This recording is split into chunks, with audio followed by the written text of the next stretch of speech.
supporting bund here. Yep. And the planting has been started with only one slip system. Yep. And the plantation is made at 5 centimeters apart. And of course, since then it was, and a cultivation was on. And the farmer started cultivating parallel to this particular line. And he continued for about that complete season, that is 87 Kharif, there was a crop of castor. And the next year also he started taking up some sort of a cultivation again. So that cultivation was on for the 2 years, that 87 and 88, the years he could able to cultivate the land. But he has not taken care of the bund. We find that this is the Maheshwaram project in Andhra Pradesh in India.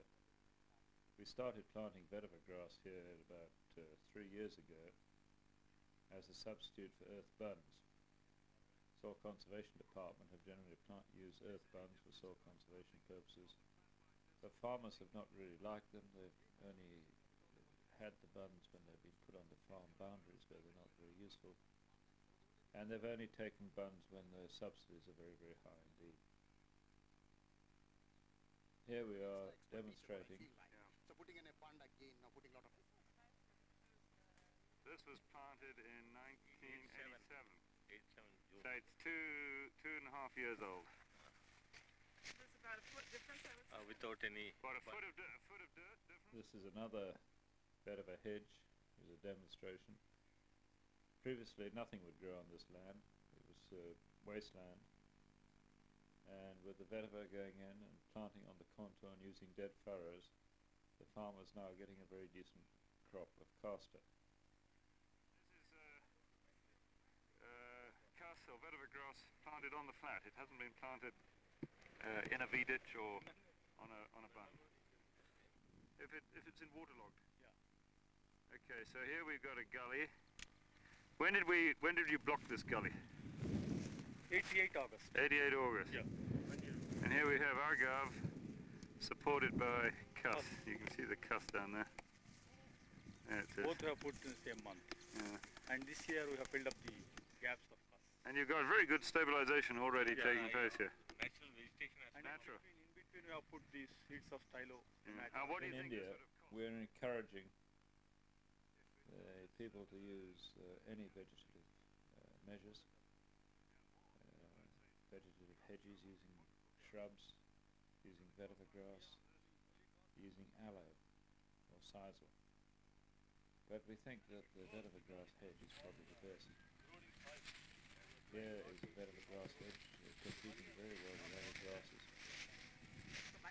And in fact they have put a furrow down either side of the vetiver grass hedge to catch a bit more moisture in the early years. There now you can open a deep furrow Yeah. to about 9 inches or 10 inches straight into the soil. After you've planted the vetiver? After the planting of the... Yeah. No, after 1 year. Even this last year it is planted. This year we are taking up this furrow. Okay. It goes on like that. All right.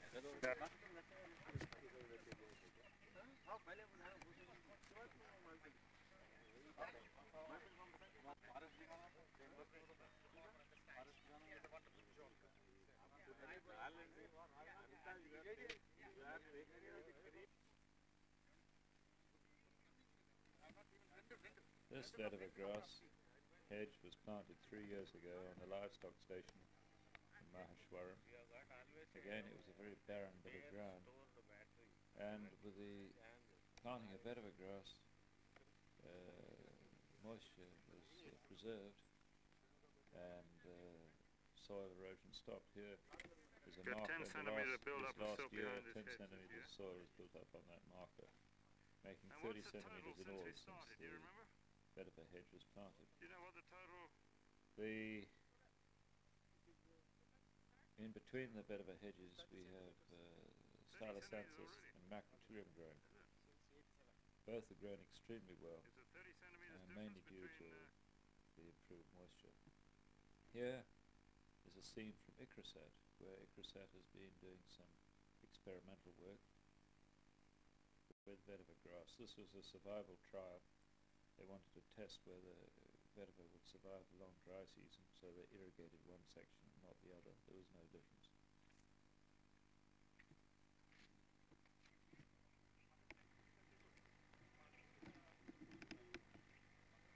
They had a number of treatments, and some were pruned, some were unpruned, some were double rows, some were single row planting, and so on. All these plots Today, most of the lines look very much the same, and I think after a period of maturity there's not much difference. This is interesting. The plant growing from the root, the stem node. That's a very good question. Here the Dickrasat are now doing some runoff Yep. trials using vetiver and also using Why don't you give us a narrative, Jim? lemongrass and also using stone bun. It's interesting here you can see the stone bun has only collected the coarse material, whereas here behind the vetiver grass most of the fines have also been filtered out as well. This is another interesting site where they planted vetiver grass on sea horizon soils, mainly quartzite, to see if it would survive. It did survive and created a hedge. And you'll see that where the vetiver grass hedges do not exist, then the rill erosion is quite severe, as you can see in that scene. Here, as you come along, you find the vetiver hedge, and the rilling has stopped.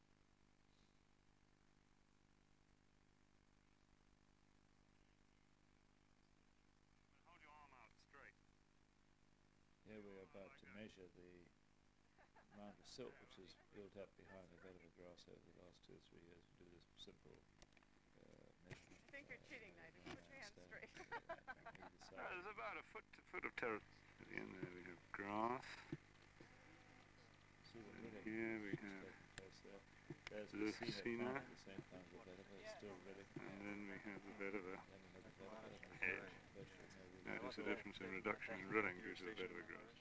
And you also notice how the natural grasses have grown in quite considerably. Now Yeah. we'll move to Karnataka. Just take a little picture.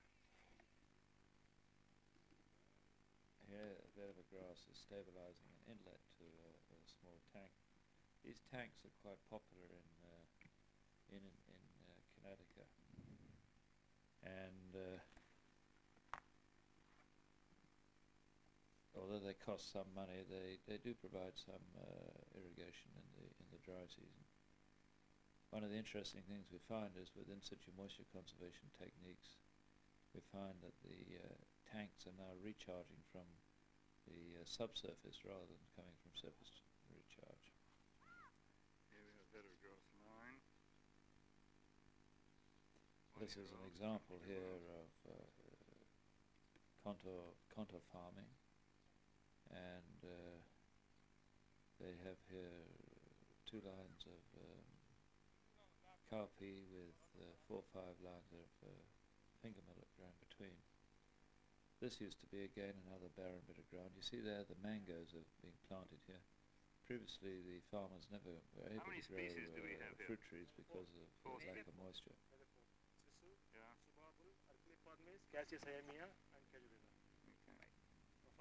This here we have is a small forestry area. Yeah. Trees have been planted in V-ditches backed by a bit of vetiver. The vetiver hasn't grown too well here. But the V-ditches provide very will the good mulberry moisture fall be retention for followed the growing of sericulture? trees. It's one years. Planted in when? August? July, August? Some year. This portion planted last year. Okay.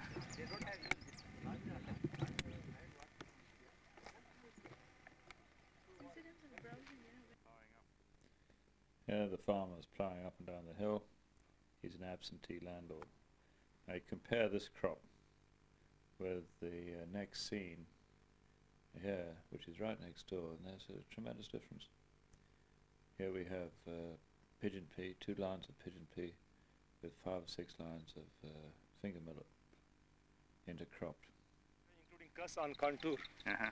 And he followed all his pillar operations and sowing operations following the contour, cuss line. Uh-huh. And his pareto technique with the pigeon pea and end of 5 ragi. Yeah. And he applied fertilizer and maintained pareto and all his operations on contour. And also he has gone for mango So now he's getting. What's the what percentage of fertilizer recommendation? Now is he has applied nearly 80% of the recommended fertilizers. And what is the recommendation? Earlier recommendation for finger millet 50 kg nitrogen, 37.5 kg P2O5 and 25 kg of K2O. And for pigeon pea? Pigeon pea normally there is no recommendation at all as an intercrop. For a pure crop, we do recommend 25 kg nitrogen, 50 kg P2O5 and 25 kg K2O. But when you gone as an intercrop, no fertilizer for pigeon pea, but it's get as a bonus crop. It's a bonus crop. And how many years has this farmer been practicing this? This is second year. This is second year. Earlier he had an experience, and now he could acquire technology, and now himself he has taken up this intercrop. And what yield increase is he getting on the ragi? Ragi got double the yield. Double the yield? Double the yield. Pigeon pea? Pigeon pea, now you are in a 1 hectare, you get definitely about 4 to 5 quintal as intercrop. Okay. 4 quintal. It means for each quintal, even at a minimum rate of 700 rupees, he gets about 2,000 to 3,000 rupees as a bonus. And he's getting the whole trigger for this was the contour farming. Contour farming is the main focal point. The trigger. Yeah. Right. It will go. Here's the mango. This is only one row. Here's a small tank in a drainage line. In India, we are encouraging drainage line stabilization by using small tanks or small dams, and we're trying to protect the sides of the dams with vetiver grass.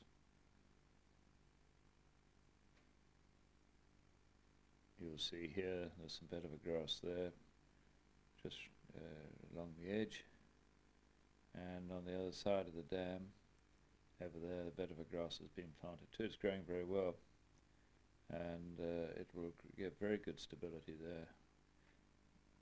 Here we have a nala, drainage line, heavily eroded, and you can see here at the foot of this small spillway how the power of the water has blown that spillway out.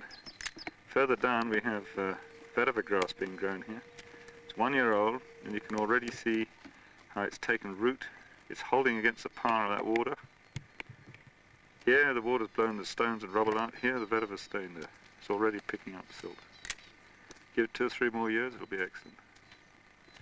One thing they've got to do is to build that vetiver. They've got to cut the vetiver up into the side of this nala. That'll give it complete stabilization.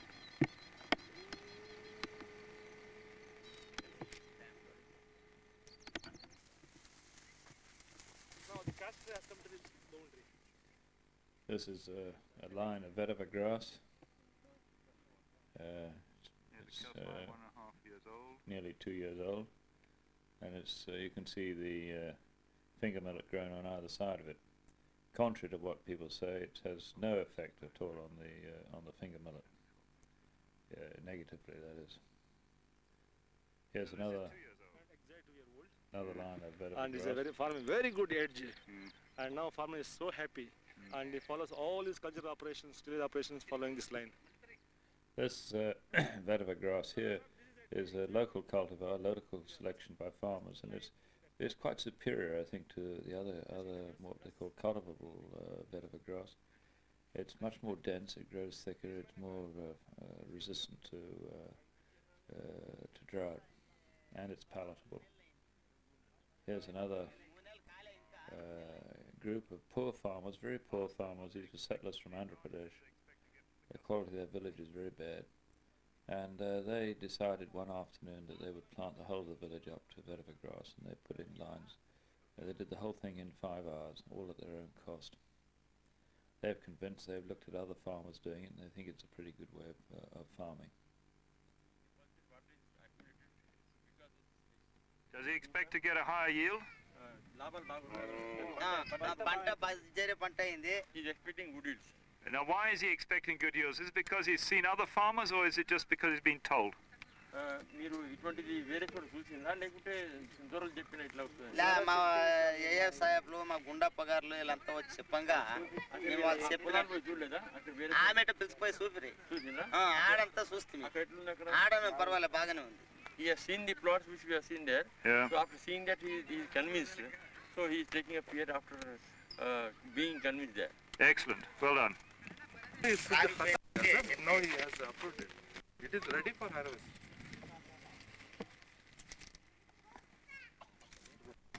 This furrow will accommodate nearly 25 mm. Here you see a dead furrow. They've got two lines of pigeon pea, and through the middle of that pigeon pea is one dead furrow. The dead furrow system works very well. It does. It holds quite a lot of water, and also it slows down runoff. This is an interesting picture here.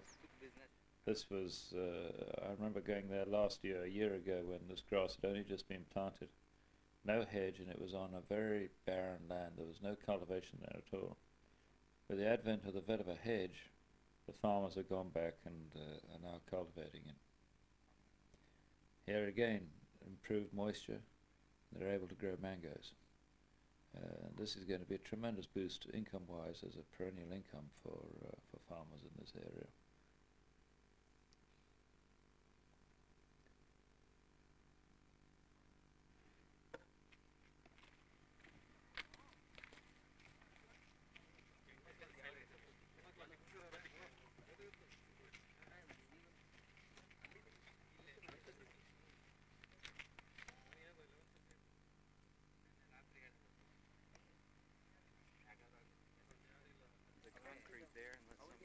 In this particular catchment, there have been 5 of these small weirs being put in, and the catchment has been protected with V-ditch trees and also vetiver grass.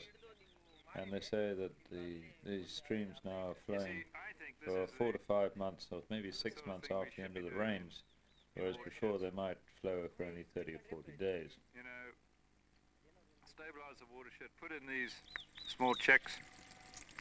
They won't silt up so much, and they give a perennial supply of water.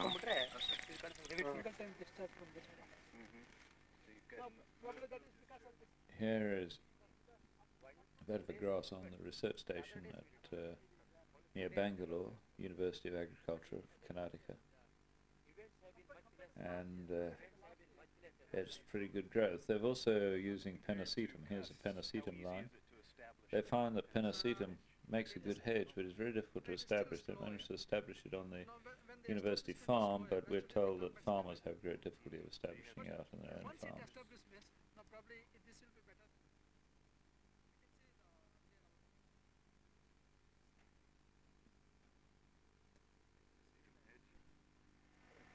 This is a pennisetum hedge. It looks very good. It's very palatable grass too. But there is difficulty in establishing it. And basically farmers are going to want to establish something which is easy to establish. The other thing about pennisetum is we know nothing about its longevity, its survival against fire, etc. This is vetiver grass. Now this is a local selection. It's what they call the farmer selection of vetiver grass. It doesn't grow so high, and it's more palatable. You can, and it stays green the whole year round. It doesn't have any dry stalks, which the other vetiver grass tends to have.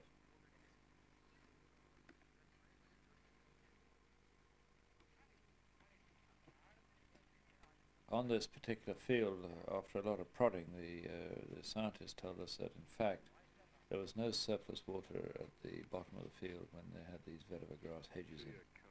All the water was retained, even in the big storms, was retained on these fields. There's a tendency amongst researchers to think that you still need to put in one final bund, contour bund at the bottom of the field. That may be right, but I don't think so. I think ultimately the bottom line should be a vetiver grass hedge. On the other hand, if they want to divert, if there's any surplus and they want to divert it to a small pond, I suppose some form of graded bund might be useful, or maybe you could put vetiver grass on the grade. If you had a graded vetiver grass hedge, it might in fact be even better than an earth bund. One is the cultivation of cusp, which is already with farmers. This is the one from here up to the tent, wherein even the tiller production, growth habits, everything is differing from that of a cultivated species. The cultivated species, which is mainly cultivated for oil extraction, which is having a different type of growth habits. Yeah. Tall in growth, or even the tillers now will have woody stems. Yeah. less tillers, and even the type of tillers. In this case, it comes below the ground level. Whereas in this case, it comes above the ground level. So there is a difference between these two. So far as moisture conservation is concerned, I think this is better than the cultivated species.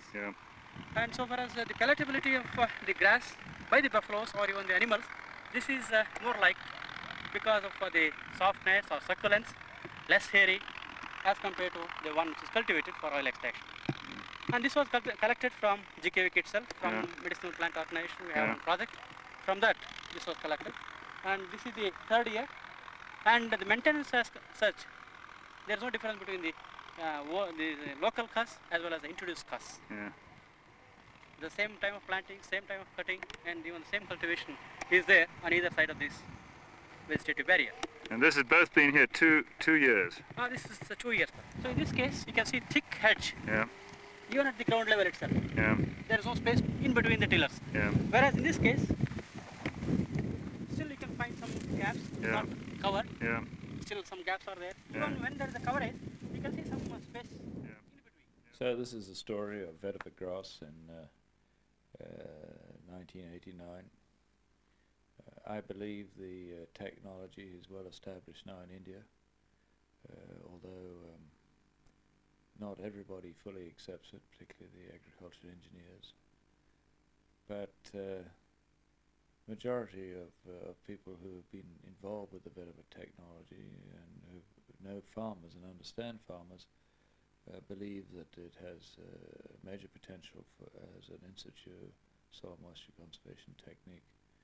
In China, after 1 year's efforts in China and following a big workshop in October 1989 in Fujian, I think the technology again has been established in China, and the Chinese are doing exceptionally good work in that establishment, and now intend to spread it elsewhere and support it with a degree of research. The research will look into many aspects, particularly looking to see if they can find cold-tolerant varieties.